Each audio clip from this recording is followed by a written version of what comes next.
This is going to change how you make burgers forever. Grilled cheeseburgers that taste this good should be legal. You want to learn how to make this grilled cheese smash burger hybrid? I'm going to show you 4 easy steps how to cook these on your barbecue. So just sit right back, grab a drink or two and let's get into it. Step 1 is getting the correct meat for the job. We're going to need some fatty mince for these burgers. And as always, I rang Mick out at Gippsland Premium Meats and asked him for some of my burger mince.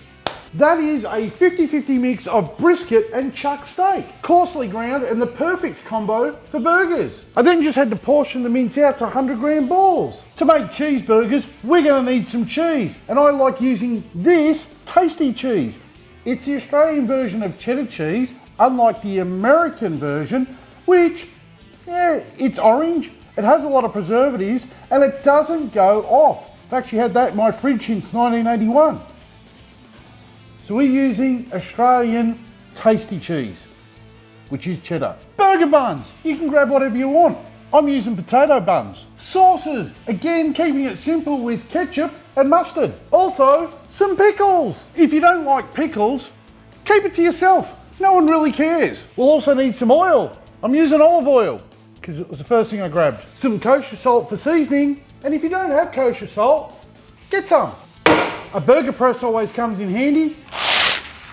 I use baking paper with mine, just so I don't have to clean my burger press every time I use it. You'll see what I mean later on. And a spatula. That's not a spatula, that's a spatula. Step 2 is picking the correct barbecue for the job, and today we're using this flat top grill. Charcoal, cast iron pan or gas top griller. It doesn't matter as long as it's flat.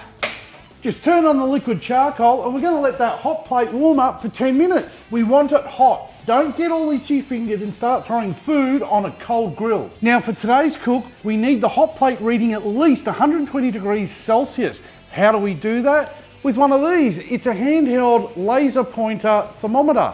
And it also doubles up as a toy for your cat. You can make your cat chase a little red dot everywhere. It's fun. Now these burgers come together pretty quickly, so I suggest having a drink on hand at the ready. You just need to oil the grill up, place the burgers on the hot plate, season with kosher salt and smash them down, making sure they're flat. Today I'm grilling with a high direct heat, and all up these burgers are only going to take around 5 minutes to be ready to shove in your face hole. Or for those of you using my beer timer, you're looking at a 1 beer cook. Cheers. And once you see the fluid build up, it's time to add the cheese to the grill and toast the buns. Now flip the burgers over. Look at the cheese as it gets all gooey. This is going to change how you make burgers forever. Step 3 is finally upon us. Once the cheese is bubbling, grab the burger buns and mop it all up. It's now time to plate it up. Add the first burger and the second one. Sauce it up with ketchup and mustard. Tickle it with your pickle. Smut. Pop the lid on and have a look at that. By grilling the cheese as well as the beef, we've created a double grilled cheese smash burger. Beat that, Mick don't know how to cook a burger. Step 4 is eat it. There's nothing else left to do but shove this glorious creation in your gob.